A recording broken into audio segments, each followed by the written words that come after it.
Good afternoon, good morning, good evening, good night, wherever you are in the world. Thank you so much for joining us today. It is another beautiful day at Hack Mankind. As everybody that watches me in the morning rant seamlessly, namelessly, I'm not sure. As you see me rant in the morning, this week's topic and theme is time. And our advice for everybody was to make sure that they prioritize their health and wellness, their mental fitness, and their family and friends before they then start allocating their day. I would also say that something else you should allocate before you start allocating your day is tuning in to Michael Smikun and Michelle Whitman, who are going to go into some fascinating topics. And with that, I will let Mike introduce us. Mike. Beautiful. Thank you so much, Peter. And as usual, thank you for creating this platform for us to discuss these types of issues and give access to people who don't necessarily have access to some business perspectives, some legal perspectives, and answers to questions in a time of great uncertainty. So I just want to honor you for that, Peter, and I want to thank you so much. Mike Smikun here, your relentless guardian on behalf of Hack Mankind, helping you to shape and influence results. And I'm joined here by Michelle Whitman. So Michelle, how are you doing? What's present for you today? I am doing great. What is present for me today is that I'm thrilled to have the space to be able to join Hack Mankind, because I truly believe in your mission, and I believe that my mission is aligned with yours in that I believe being as inclusive as possible is the way to be. So I'm thrilled to be here, and I appreciate the space. Yep, Michelle is so beautifully understated. She is an inclusion gladiator. And so, Michelle, tell me a little bit about your mission. Tell me about a little bit about what your goals are and what you do and what you're doing right now for the world. Sure, great. So I believe that the world should be inclusive for people with disabilities, like period, end of story. And I've created 2 different companies that are based around that mission of building inclusive spaces. So I am a firm believer that disability is an asset. I believe that as people are in the workforce setting, that as employees, disabled employees should experience a frictionless work environment that is inclusive by design. And so we work with companies, our mission is to work with companies and agencies to help build their capacity for inclusion and really bring about sustainable changes in that way so that everybody is inclusive. And there's a lot of work to be done. On the flip side, when we're working with companies to reshape their culture and really be committed to that mission, we're also looking at their consumer and customer experience, because that should be frictionless as well. And so we work with companies to build their capacity in that way.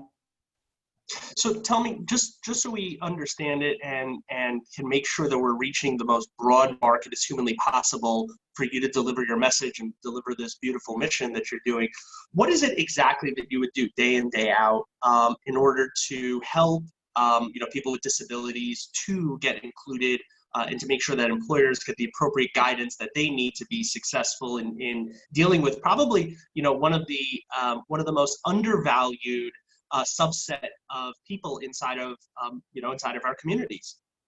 Sure, and most of the most undervalued assets that are in our workforce, period, right? So yeah. We look to work with companies. We work with, the first thing that we do is we want to make sure that the employees that are disabled see themselves as assets. So frequently by the time they get to the workforce, they're not necessarily identifying and seeing themselves as assets and their assets that they bring to the table. So we do that work with individuals when they come into a company and safely disclose. What we've seen is that very frequently people who are disabled and potentially have an invisible disability, like ADHD, a learning disability, a psychiatric disability, anxiety, or a neurodiversity or chronic medical condition, don't necessarily have the safe space to disclose. So that ends up bringing us back to the corporate side and to the culture side of the company. Is the company a safe space? Have they created an open door policy? Are they sitting in like a litigious manner where they're like always afraid of lawsuit, and that's what's making and driving their decisions? And that's what we're going into attempt to switch. So for us, if we're looking for the employees to be as productive and effective in their job as possible, we need to make sure the culture reflects that, and also the culture like genuinely and authentically sees disability as an asset. So on go ahead, sorry.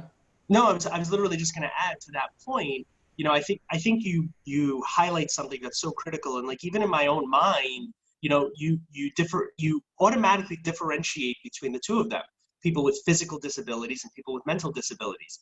And so whenever I think inclusion and I think physical disability, I think accommodation, I think wheelchair accessibility, I think Braille, I think, you know, audio assistance with, you know, seeing or hearing something. You don't really think about the mental side of it. And for me, I think what's super close about this is that my partner, Sean Callaghy, is blind, right? And in a lot of different ways, that's, you know, for him, he views that as a superpower, but it is a physical disability. You have all these people, you know, with potential mental disabilities that are almost marginalized, not necessarily because people want to marginalize them, but because they have no idea how to deal with this, right? They go, okay, great. So I have an employee who is on the spectrum. I have an employee who is, you know, potentially has one of the worst cases of ADHD I've ever encountered. You know, society has difficulty dealing with them. I'm an employer for profit. How do I deal with this, right? And sometimes it could be, right, malicious as well. Like, oh, I don't want to have to deal with this, and so they intentionally bury their head. But I think you've brought such beautiful clarity and access to this, to a subgroup of people in the most marginalized group of people in society. Sure. And sorry, just an anecdote, and then Michelle, I'm sorry to cut you off. Do you know why dock shoes became fashionable, Mike? Wasn't it because, I thought it was because nurses were using them, wasn't it? No, it's because Einstein couldn't tie shoelaces. Is that right? Einstein was on the spectrum, right? So I just want to give this kind of context for people. If you want to marginalize people on the spectrum as one of those examples, literally, you could be marginalizing Einstein. Yeah. He couldn't tie his own shoelaces. So and you mentioned Sean, because Sean's such an exemplar of finding solutions to enhance his position versus trying to work around it, right? So he just went, well, I'll just wear dock shoes then. I mean, that's how simple that solution was. I can't tie my shoes, so you know what? I'll just wear dock shoes. I just thought it's a fascinating example. Yeah, and so there are lots of, so in both of your stories, there are like 10 different places that I can go in for to help enlighten and help bring some clarity to things.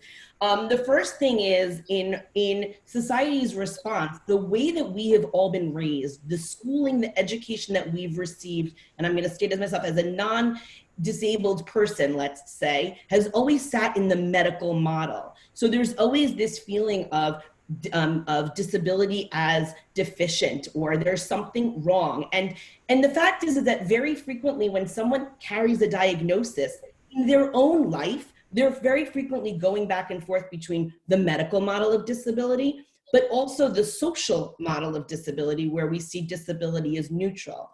My claim or my belief is that people who are disabled have a right to choose and monitor when and where they sit within those frameworks. But from the workspace, I believe firmly that their experience should be based in the social model. And that's the reworking for sustainable changes that needs to happen in terms of the employees, the colleagues, the employers, the colleagues, and all of the systemic work in a company or in an organization, right? So I can go in for an anecdote, if I may. For instance, there was a child in a school, let's say, where they were given the award for being kind to somebody. And so when we went and we spoke with the child about like, well, what did you do to get that kindness? They received a kindness reward for having sat next to a person during lunch from a self-contained classroom. So a child who was in a self-contained special education class came in for lunch, and that non-disabled child was friendly towards them. And they were then brought up to the front of the school to be praised for receiving that reward. And what had they been doing? They themselves were like, I was just being nice. But they were actually using the person who was disabled to make the non-disabled person feel better and above them and superior. Wow. And Yeah. much of our educational system, and that came from the special education teacher, from the administration, that has to change, because that child who got rewarded for being kind to somebody else who was less than, that should have just have been how you be. That's how we be in this world. That's the right way to be. And so we're very frequently, if you look at how we're navigating the world, all of those examples, and that happens on media all the time, really force us and keep us in this deficient model when looking at disabled people. Yeah.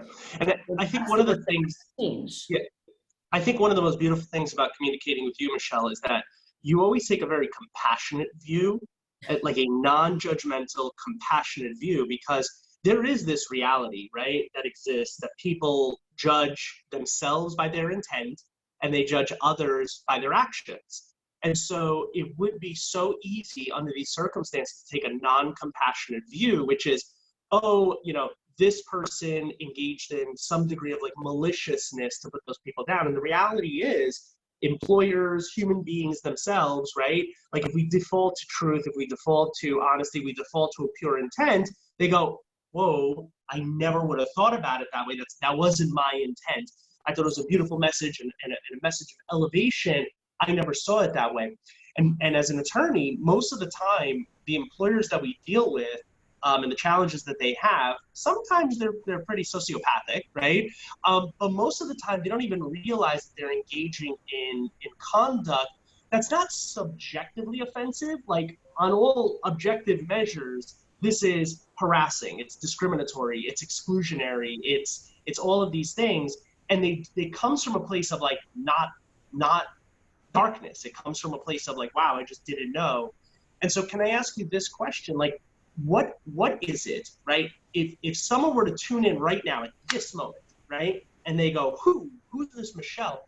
What do you think an employer, right, a person who has to make the kinds of decisions of inclusion that you impact, what do you think the number one takeaway would be from this conversation that they would walk away with and be like, wow, I never looked at it that way. That really changes my perception. That really makes me want to take action to do what it is that you do. Ooh, wow. So I would honestly say it's like, this is the right way to be. We are a product of ignorance, right? So there's no blame in terms of the lack of capacity for being inclusive, but we all have the capacity to be better humans, and all have the capacity to, based on, integrity, it's the right way to be. And so for an employer, like there's multiple reasons, but most importantly, it's because people with disability have a ton to bring to the table. And, you say that I come with a place of compassion. I do on one hand, and I do believe everybody has the capacity to, sorry, my internet seems to have gone wonky. Everyone does have the capacity to build. And as long as you're headed in the right direction, then amen. But if you're not, like, we are at a time right now, especially because of the pandemic, as we're rebooting our economy, the disabled population is not the population to be leaving behind. Period. End of story. Partially. So Michelle's message is come willingly or come willingly or else. Right, it's Mike, it's so funny because last week we spoke about, a type of insurance that covers this. And in terms of discrimination cases, I think in my prediction is correct. I believe, the discrimination cases against sexual harassment is going to drop by the fact that we are not all physically in one space together. But I absolutely believe that there will be an increase in disability discrimination cases. So yeah, I think it's a great time. I am firmly of the belief, and we have spoken about this, my struggle is, right now I'm usually brought into corporations as a step before potential litigation, and that's not true to my mission. I really would rather be there on the front end. Yeah, so yeah. There was this really interesting analysis that was done. I'm a big fan of Malcolm Gladwell, and I know, he has his, opponents in terms of the way he writes his books, but he has this really interesting section that talks about malpractice, right? Lawsuits in general.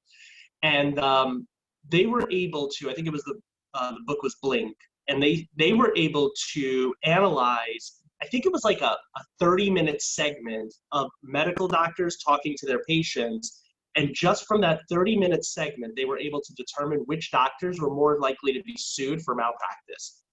The fact that they have an entire body of insurance that protects employers allow employers to make the economic decision of, I'm going to do the best that I can, but even if I don't, who cares, right? And I think the who cares part of it is what you're really getting to is there's a better way to do this, and it's not all that complicated, right? There's people who understand this stuff, and if you go, well, I don't know how to do this, what do you want me to do? How about educate yourself in the process? How about reaching out to models who can show you a better way to do it? Because what you're essentially doing is you're marginalizing people with potentially, right? And I think this is what Peter was getting at with Einstein. You may be marginalizing a person with a superpower that can accelerate your organization to a crazy high level just because you don't want to figure out how to deal with this. And the education process is brilliant. So yeah, you can make an economic decision, do it up to a certain point, and then if you get sued, you're covered by your insurance policy for now until they cancel, or educate yourself in this process. I saw Peter was fidgeting before. And that usually is an indicator that Peter has something to share, and it usually is a distinction. So Peter, did you have something that you wanted to share, or were you just fidgeting? No, I always have something I want to share, Michael. It's whether it's valuable or not. That's the only thing. So here's my take on this. I struggle with what Michelle said, and not because I disagree with her. She's correct. There is absolutely no doubt that a good human is an inclusive human, and that shouldn't need a precursor of disability, gender, age, race.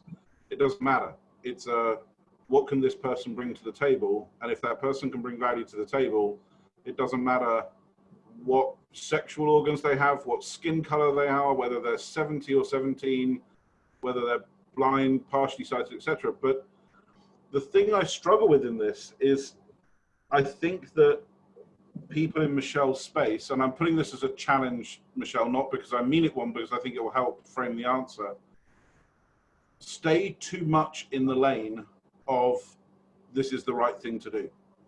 And I think it's like, let's take gender, because it's an easier one for me to internalize, because I went through the questions when I had a daughter. I can tell you why Facebook should hire more female engineers, because less people will kill themselves if you do that. Because if you have emotional storytelling inside the design of your product versus just boys who grew up in dark rooms because they could code, you will create a better rounded product. It shouldn't be the case of, and again, I'm going back to the gender thing of, oh, where's my seat at the table? No, come and take your seat at the table, and you're welcome to it if you can add value. And I don't care if you're a man or a woman. So I think the people that can't get brought on from the integrity argument need the other argument, which is these people are valuable. So yeah, so there's a couple of things with what you said. So first of all, is like, are you, and Michael, this sounds funny because I'm going into the legalese here, but when we're determining whether or not an employee should remain employed, it's, are they otherwise qualified? Disability with or without accommodations, are they otherwise qualified to have that seat at the table? And that's where, Michael's saying like, oh, it's very nice that I'm very inclusive in terms of my nature, but at the end of the day, we're going to take an employee, or we're going to work with an employee who's disabled. If they're not hitting the standards of what they need to do, we're going to help create a system where we can be inclusive in saying, you need to get from point A to point B as quickly and efficiently as possible for you person, you for a particular employee. So it goes beyond, it's not just staying in the lane of like being inclusive by design for the betterment of humanity. At the end of the day, for an employer, it also comes down to your bottom line. What we're finding is sometimes if the communication and those lines haven't been created and really cemented in inclusiveness to begin with, then those conversations can't happen. And so that's where we're not seeing people rise to the level of what they have, and they're not able to get to the table because their process that they're being asked to go through is not even allowing them that opportunity. How does that land? Yeah, that makes a lot of sense. That's always been to me of, and I'm fully 100% morally on board. But I also know that the most loyal members of staff that I've ever employed are the people where I have given maybe perceptively slightly more than I've given to most. So I've gone, hey, I know you're having a bad time. Now, whether that be somebody that has a drug problem or they have a problem at home, and you go, you know what, that's cool because we're humans and I'm going to step up and help you. So if you need some help or you need some time or you need me to change your working hours, like we're about to see a huge distinction in employees in the US and UK of those that say, hey, I get it. You need Wednesday off because that's the day your kid can't go to school and I'm going to make that happen. And the other employees that go, that's not my problem. That's your problem. You figure it out.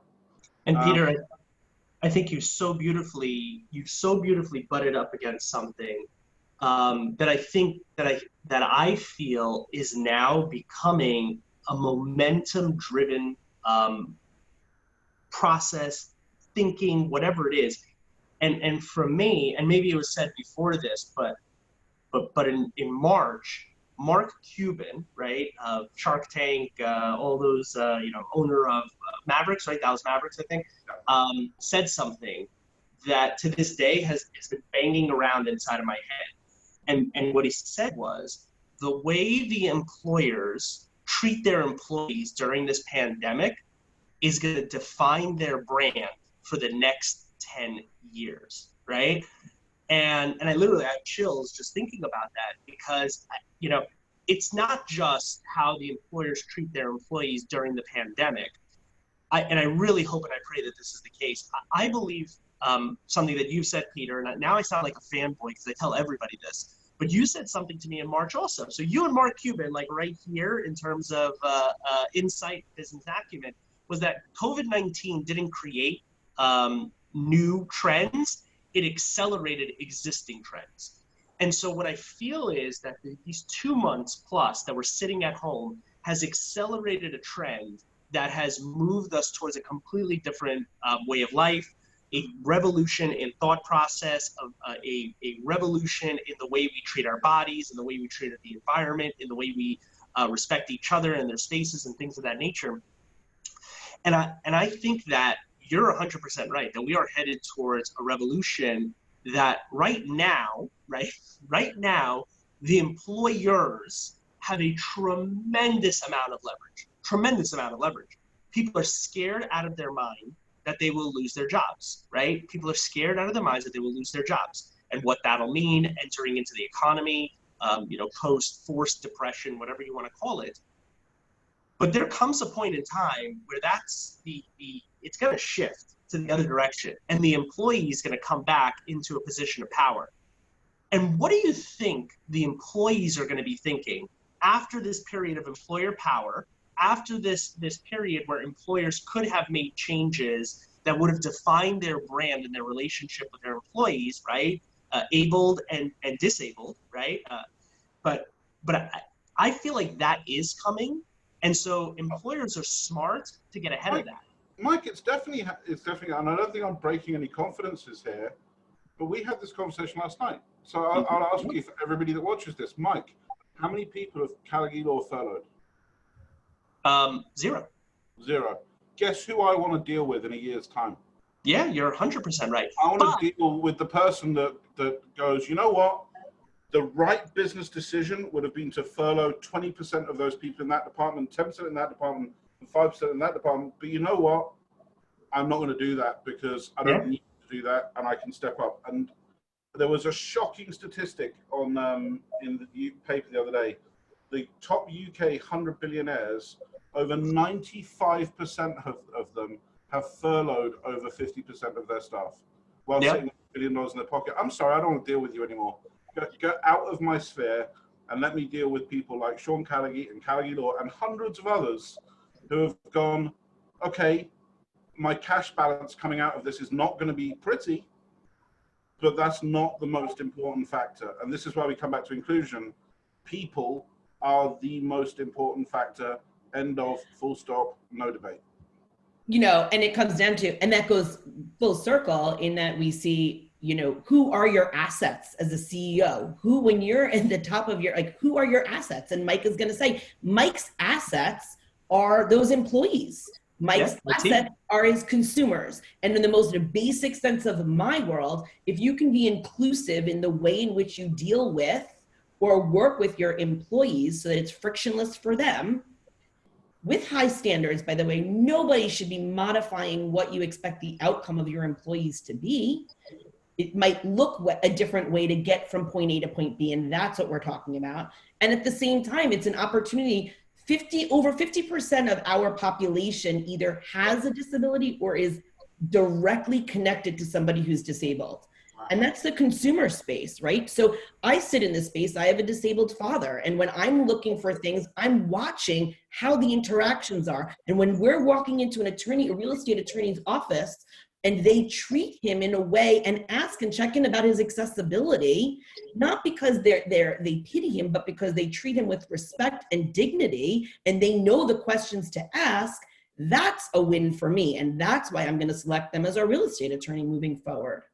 Does that make sense? So there's a consumer aspect and an employee aspect, and those are, I think, your assets when you're dealing, in this changing time.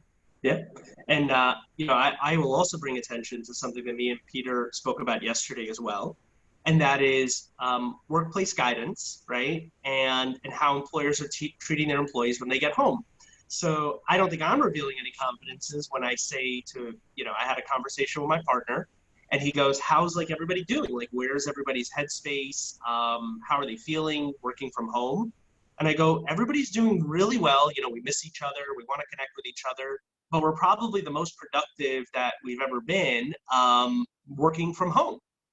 And his response to that was that's incredible. He goes, so what I hear you saying is I can shut down all my physical offices. And he said it tongue in cheek. And of course he cracked up after he said it. But it brought an interesting dynamic into the mix. We're all working from home, right?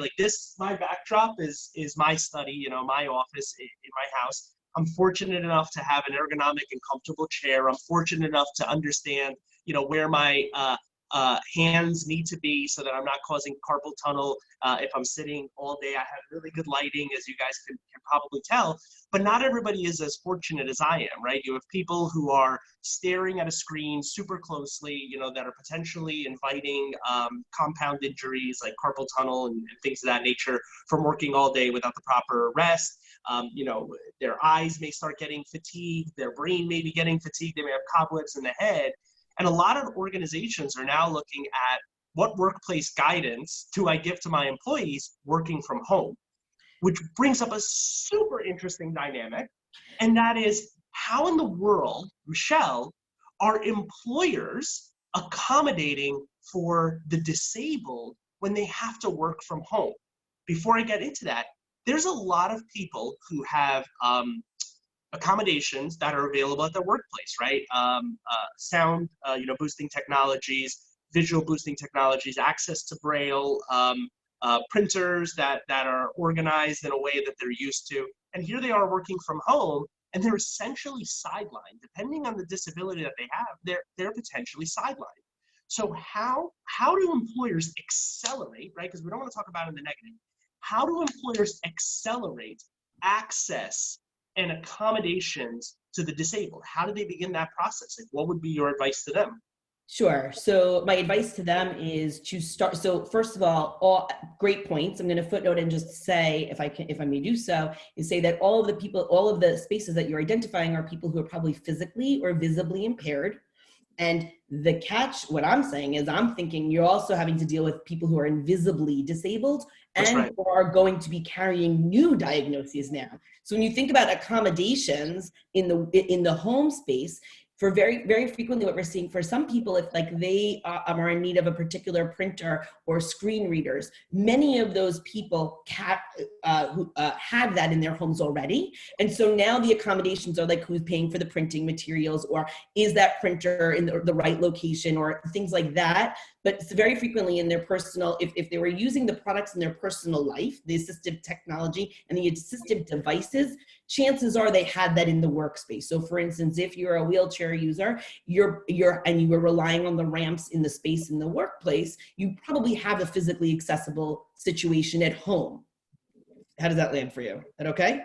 Yeah. So now we're talking about, in addition to that, what are the technologies that are needed in order to increase accommodations for people? And by the way, when you were speaking with your partner, my bet is that you are being mindful of that and working towards that. My bet is that you probably, Michael, have a team of people under you and you're saying, my expectation is that you get 1 through 10 knocked out by 8 p.m. tonight and check that off. But you're probably giving them flexibility right now to explore how they're doing that, how they're structuring their day, if and how they're time blocking and what it looks like.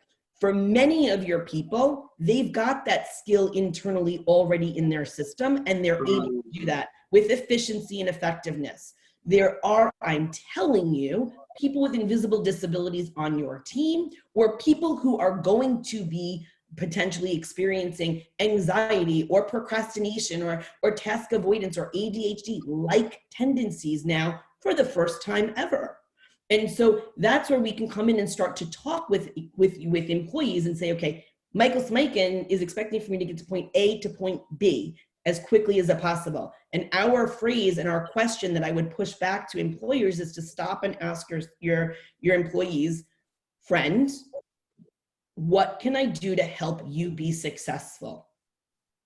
I know it sounds funny, but when someone's like, Michelle, what's your superpower? That question is literally my superpower, because it puts, think about it, if you break it down, it's going to say to your employee, friend, which is like you've built up that emotional rapport with them, right? Like really, what do you need? I'm tasking you with X. This is what the job has to be.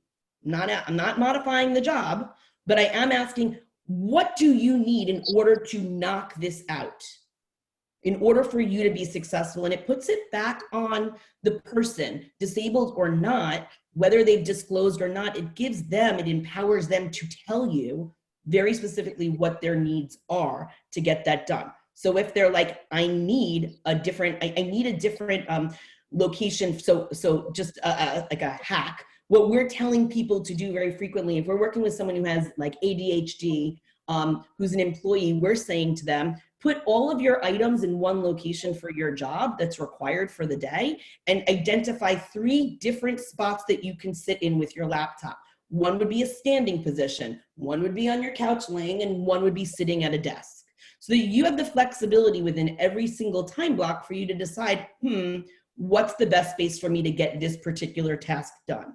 So full stop, right? Go ahead. Let's attack what you just said. I want to unpack that, right? Go ahead. And by attack, I mean in a positive way, right? So yeah. For me, attack has positive connotations. So I apologize if anybody freaked out about that. I don't have negative associations with confrontation and attacking and things of that nature. That's all positive for me. So I want to address that because it was so beautiful. And I was sitting here, and I don't know if you saw it, but I had a little partial smirk on my face because I was going to blow you up. And you know what I was going to blow you up with? Michelle, that's all well and good.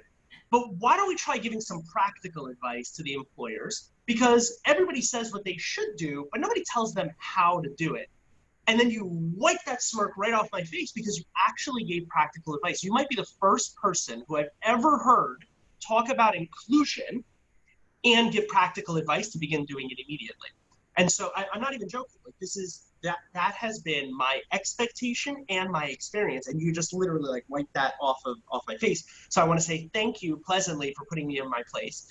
And I think that this is I think it's so interesting what you said, right? Because you have plucked at my heartstrings in what my philosophy is and how I deal with my employees. The way I deal with my employees is that we are all members of the team. I quickly shut them down when they refer to me as their boss, right? Because we're not. We're part of a team. We all do things together.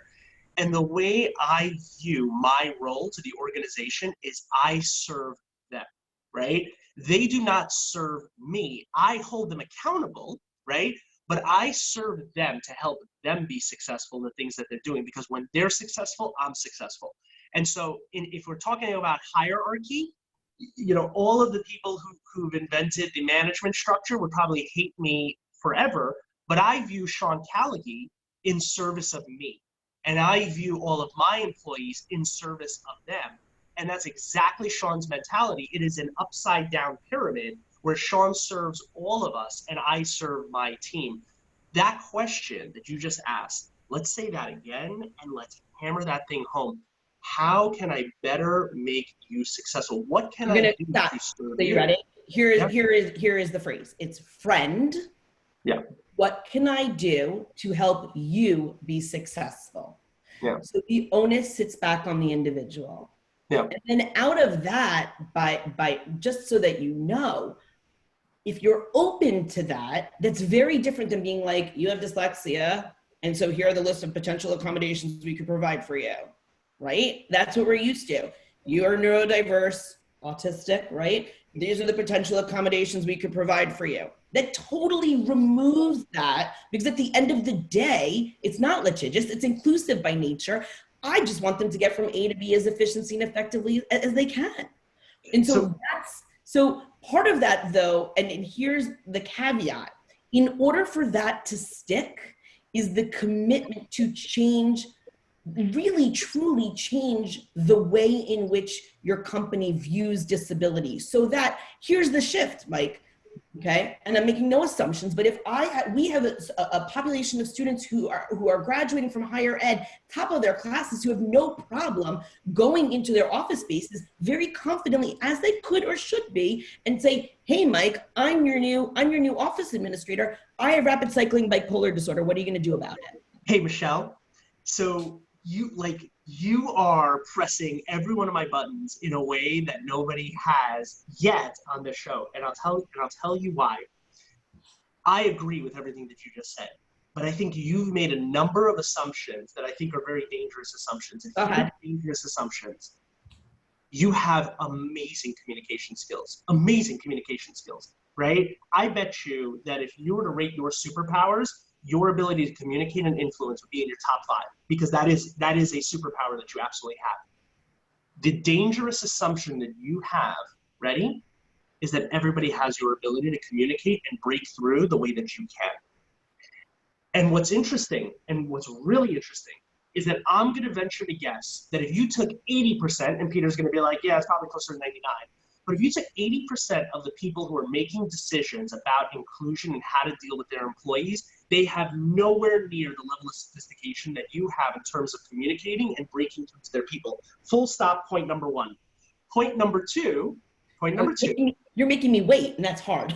Point number 2, and that's why I purposely gesticulated with my hands, because I saw you were rearing to go. But point number 2, and this is a hot button issue for me, is I accept the fact that employers do a subpar job of communicating with their employees and gathering that type of information. Not necessarily because they don't care, although some of them don't, but they do care and they don't have the skill to gather the information, right? But there's something else that nobody really talks about, and that is the people with these both visible and invisible disabilities, which, by the way, I also accept, right? Also accept 100%. Where's the responsibility on them to learn to educate people appropriately about their disability, and for them to discover these things and to help and educate others as part of a cohesive, I take responsibility of my part, you take responsibility of your part, and I take for granted that I haven't done things optimally, and I take for granted that I haven't communicated properly, and we come together in this joint effort to improve our relationship going forward. That's my hot button issue. Okay, so wait. So a couple of things. 2 very different things. 1, okay, and you're gonna push back, and that's okay. I'm not gonna push back, I'm open. Okay, for the first one, the response is that when we are working with companies in terms of, by the way, thank you. I appreciate what you're saying in terms of my communication. So I'm showing gratitude. I appreciate you and I hear you, and we can engage in that conversation at a later date. But in terms of our work, the whole reason, if we want it to be sustainable, it is around teaching around communication. So we go in and we build emotional rapport with all members of the culture and bring about a very basic series. It would have been like an old school, we would have called it like lunch and learns. We actually call it the disruption series around yeah, it's really cool. It's hot topics and disability. So one is like like the portrayal of disabled people in social media and in the disability world is called inspiration porn, where we watch social media videos and we feel like, oh, it feels so good. But in reality, it's at the dehumanization of the disabled person. So there's this whole work around that. It's disability etiquette 101 and what do you do when you misstep. It's around issues around language refinement. And we talk about, it's so funny in the unblinded space, you know, Sean Callaghy has the right to use the word unblinded and to use the words like hallucination, but in the disability space, those are two really uncomfortable words for people to use, right? So like, and so that conversation is happening, and again, like that's everybody's choice, but really the opportunity for language refinement and being open to even saying, ooh, when you use a word like hallucination versus imagination, it lands differently. It definitely creates a scotoma, but at what potential cost? Is that good, or what does it weigh the benefits, right? And that's everybody's choice, but it's around conversations like that. Can you use the R word, which you can no longer use? So we build rapport, we build that, and we create a culture where people are able to communicate around the issues that we're communicating today. So that's number one. And number two, I'm going to push back very politely and say, yes. Push back aggressively. Bring it. There is a responsibility for people to learn who they are, learn their culture, and be able to choose what identities they want and when they want to present them, period. If you think about any other area of discrimination, Michael, you would never say, where is it the woman's place to have to school me and educate me? Or where is it the person of color, the Black person's space to come in and have to educate me on what way it needs to be? So in terms of the discrimination piece of it, we're looking at disability. There's no explaining that they should have to feel that they ever have to do in terms of teaching the content. Now, on the flip side, I would never come in to do a training. I am never speaking on behalf of, I'm speaking among disabled people. So they are checking every single, and by the way, part of our work is immediately following this, we have people who identify as disabled, who are part of our team watching this video and will come back and critique me heavily on my content and heavily coach me on making sure I was mindful of the way I'm presenting information. So part of it is this notion of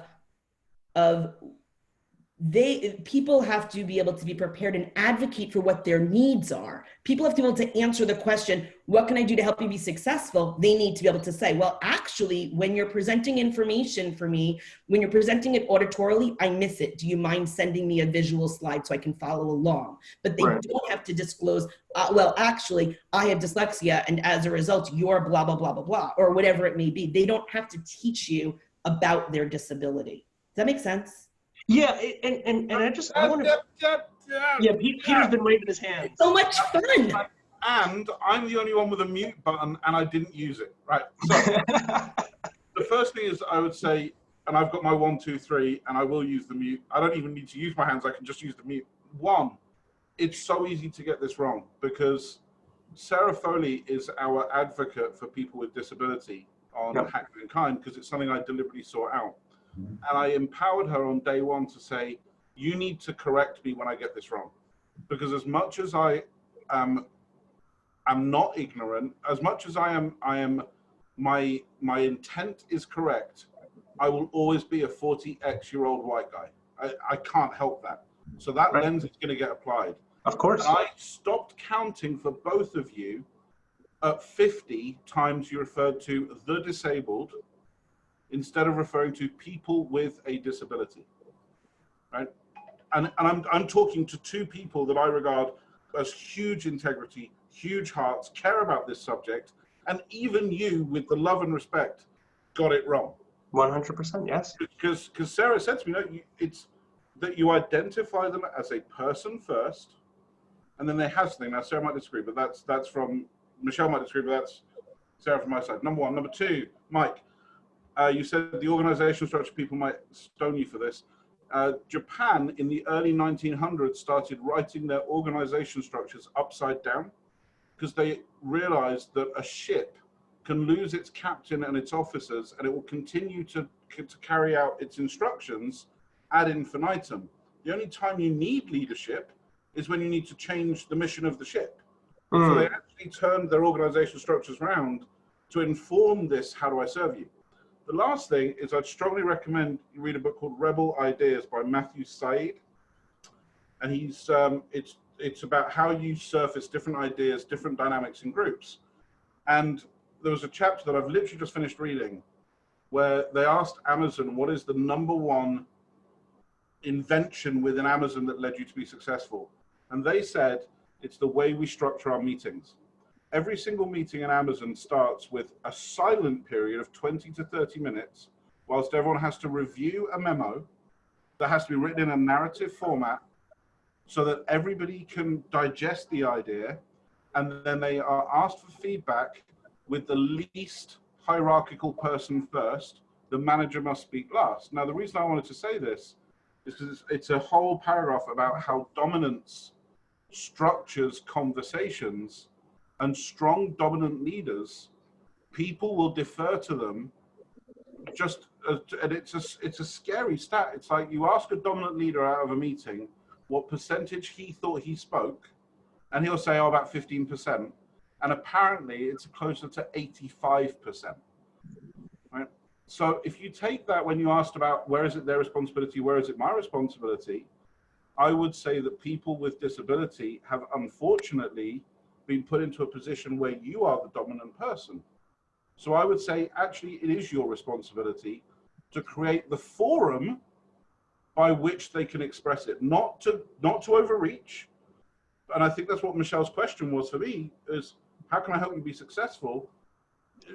You can remove any mention of disability from our conversation. I think that's the most important question in any organization in the whole of the world right now. Now, Peter, beautiful thought, beautiful idea. And so I want to have fun with this, right? I think the point that both Michelle, myself, and you, Peter, all have in common is that the one superpower that we all have the ability to access is our communication skill, our ability to be educated, our ability to do things without ego. And so I don't know if you know this, but all lawyers are now required to take inclusion and diversity classes to increase their knowledge about the different genders, the different religions, how it impacts the practice of law, right, amongst attorneys.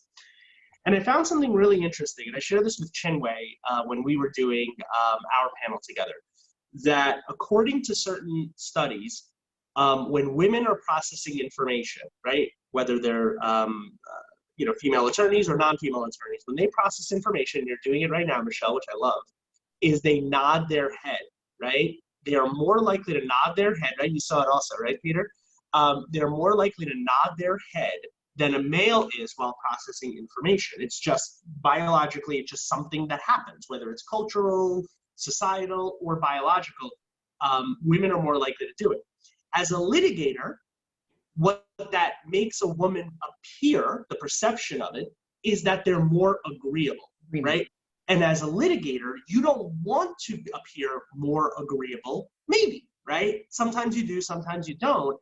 And so it can give the perception that that person is less aggressive than they actually are, and aggression is chosen for in the litigation field. And I found myself going, wow, that is very interesting. I find that to be a super interesting fact, and they deploy all of these facts. I take responsibility over myself and educating myself on all those things to better understand people. But what I also take responsibility for is that if someone doesn't understand something, it's not my role to say, well, they just don't get it. It's my job to educate them as well in the process. And part of the education process is confrontation. Part of the education process is accountability. Part of the education process is truthfulness, which is difficult, right, for a lot of people. And so part of what I was saying was not, it's not my employee's position to tell me what is. What I'm saying is it's a joint responsibility. I take ownership of what Peter just shared, that I may have dominance inside of a room, and I have this appearance, and I don't know why it is. I'm a teddy bear. By nature, I'm an aggressive litigator, but with my employees, I love them all. But I get that sometimes I am intimidating. I tell people, no matter how crazy I look, my door is open to you. Come in and take your time. I'm here to serve you. And yet a lot of people don't come in. And when I ask them, like, why don't you come in? They're like, oh, well, you look really crazy and I didn't want to upset you. I'm like, when have I ever been upset about it? Like, ever? And they're like, never. I'm like, have I ever yelled or been like really upset with you in that way? They're like, no. I'm like, we worked together for 5 years. Like, why are you still intimidated by me? But I understand that that is something that I give off. And I take ownership over that. I think what I'm advocating for is not, that's not my problem. What I'm advocating for is one of the superpowers that we can all develop is our communication skills, our ability to confront, our ability to hold people accountable, and our ability to be direct and truthful when we're communicating. And it's everybody's responsibility that we get to a place where we need to be, where the people with disabilities, where the people with disabilities are being treated appropriately, respectfully, and that we are understanding what they need and what their needs are, just as much as the employer's needs are from their employees. So I think that's what I'm advocating for and trying to bring to conclusion. That's everybody's responsibility. It's not one person's responsibility. And you weren't saying that, Michelle, but you were saying that with your words, but I know that that's not what you mean. And that's what I wanted to bring clarity to. Is that fair? So that's definitely fair. Yes. And I'm hearing where you're coming from. I think we share it in saying that the goal is to create, how do you create in your employment spaces the safe space? Yeah.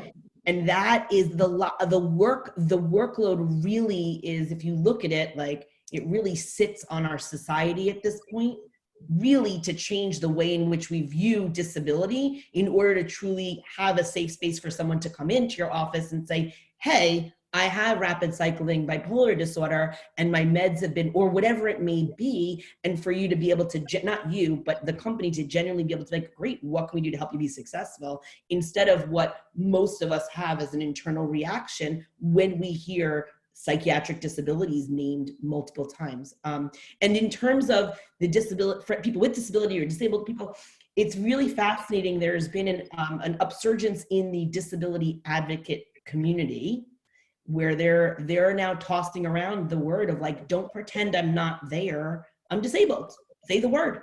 And there's this whole campaign around that. So I appreciate Peter's response. I try to be mindful of going back and forth when I'm making presentations.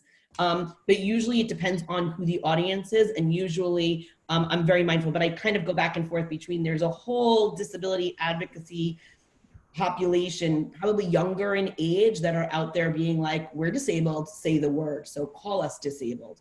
And so I go back and forth mindfully, I try to, so it's funny that you caught me, but I usually try to say disabled and then also people with disabilities in terms of honoring the intersectionalities, you know? Yeah, this is amazing because I'm about to just literally sit myself opposed to the whole disability advocacy movement with absolutely no reason or right to think I have the right to do that. But I would say, I'm sorry, you're wrong.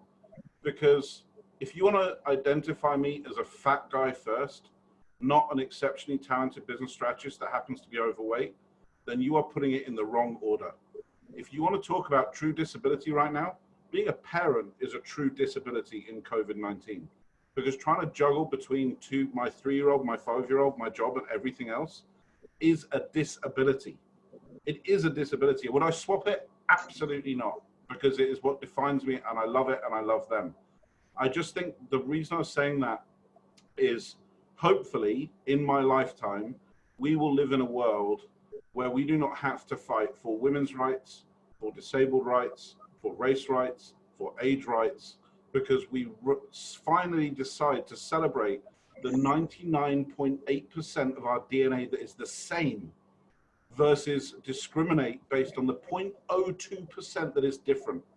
But just listen to that statistic. 99% of the DNA of the 3 people on this call is the same. And yet we identify ourselves by the 0.x difference. That's a travesty. And hopefully we get to a stage, like I debated for quite a while when we did Hat My Kindness, like we're talking about bringing these advocates on board. And I'm like, but am I actually going against my own opinion by even bringing advocates on board? Because I don't think they should have to be advocated for. I don't think someone should have to be advocated for because they're black. What? They're the same as I am. Have they had a different experience, a different upbringing, a different? Of course they have. But 3 people on this call are white and relatively, not 17 years old. We've all still had different backgrounds and upbringings, etc. It's a fascinating one for me because I think we're in an era where we do have to label the thing we're trying to fight. But even by labeling it, I don't know if we take it forwards. As you said, the child is rewarded for sitting next to somebody with disability. I actually agree with them being rewarded. I actually think that's right. What I don't agree with is it them being celebrated on a stage. That's where, to me, there's a difference of saying you want to reinforce to people that behavior is good behavior. Great, do that. But don't celebrate it because then you denigrate the other person accidentally. But Michelle, that is a total debate. I don't think there's a right answer, but I get why that's such a. Peter, I think you just hit on it. And Michelle, I know I stepped on your words.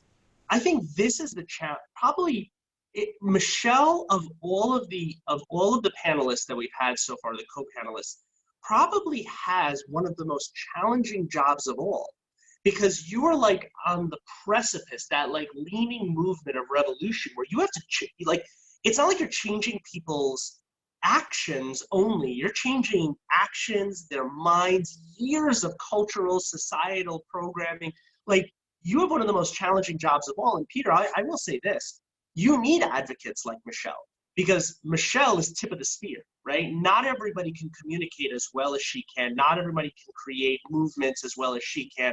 Not everybody can make sure that employers are doing the right things for classes of employees, classes of people, the way that Michelle can. She is like literally, like, she's not holding a Molotov cocktail in hand and a picket in the other one, but she's as close to a revolutionary as humanly possible, because she is trying to create a cultural, societal movement and revolution in the way people are being treated. And a lot of it has to do with, and I think this is so important, is that it's like people's egos can be triggered by this, right? Like, when you said, ready, Peter, and this is, I'm so thankful to Sean and his mental training, because I'm allowed to almost instantaneously reflect on something. When you said, hey, Michael, you referred to people of disability as the disabled, between you and Michelle was 50 times, my ego reared up. And you know what my ego said to me? Well, I didn't mean it that way. That wasn't my intent. But this is what's so beautiful about the ability of advocates, right? Because of my training and because of Michelle's training, and Peter, because of your insight and your training, we can very easily go, that was an ego-based response, suppress it, you're right. Because it can offend somebody, and it really can. And almost instantaneously, I've educated myself in the process of going, you're right. Like, I didn't mean it that way, but intent doesn't matter. When we're communicating with one another, right? And communication is the superpower, right? When Sean talks about influence being the superpower, when communication is a superpower, it is a superpower, because between each of us, besides the telephone, right, or the camera and all that stuff, there is a field, right? A field through which every one of our words and every one of our messages passes through. And the meaning of the message automatically gets transmitted. And if you want to take it out of the metaphysical and the philosophical and not call it intersubjectivity, which Peter's like, his brain is exploding, right? He's like, I love intersubjectivity. If you want to talk about not intersubjectivity, when the sound waves from your speaker system hit your ear based on what I just said, it causes a chemical reaction inside of your brain that is different than the chemical reaction I wanted it to produce. And so even though my intent was pure, when we're communicating, if I continue to communicate by calling people with disabilities the disabled, no matter what my intent is, they're going to hear something that I didn't want them to hear. The biochemical reaction that they're going to have is not the biochemical reaction that I wanted them to have. Why this matters is that I take it upon myself as a responsible party to ensure that the message that I want to send is being intercepted, being interpreted, and being acted upon in exactly the way I want it to be sent. And so I continue to hold myself responsible to improve my communication, improve my influencing skills, so that I can educate and produce the result that I want to produce. And I think that's the beauty of this, because I think you just highlighted it so beautifully, Michelle.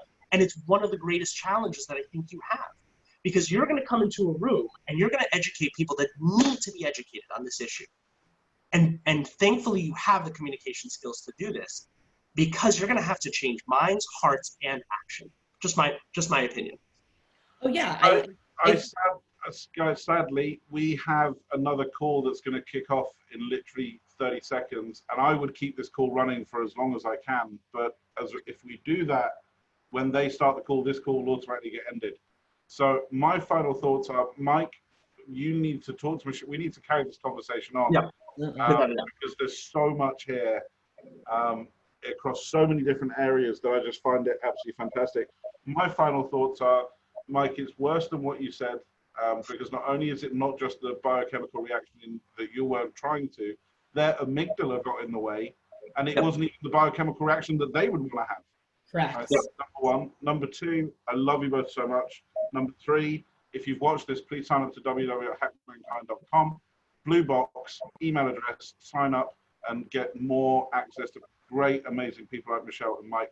Mike, do you want to do final thoughts, and then Michelle for final? Yeah, so without a doubt, folks, if you are an employer, if you are having challenges or are awakened, right? You're unblind, you're awakened to the possibility that you may be communicating in a subpar fashion. You are, not making sure to protect your superhero employees, people with disabilities. Then you need to be contacting Michelle and her organization, because they're doing tremendous work in the space.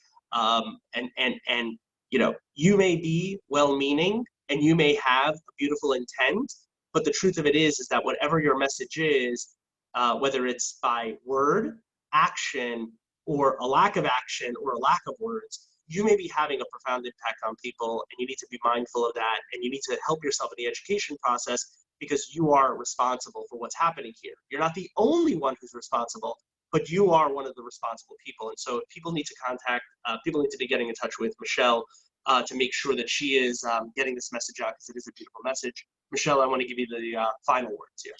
I want to thank you from the bottom of my heart for providing me the opportunity to be in this space. I look forward to continued conversations, potentially in this space as well.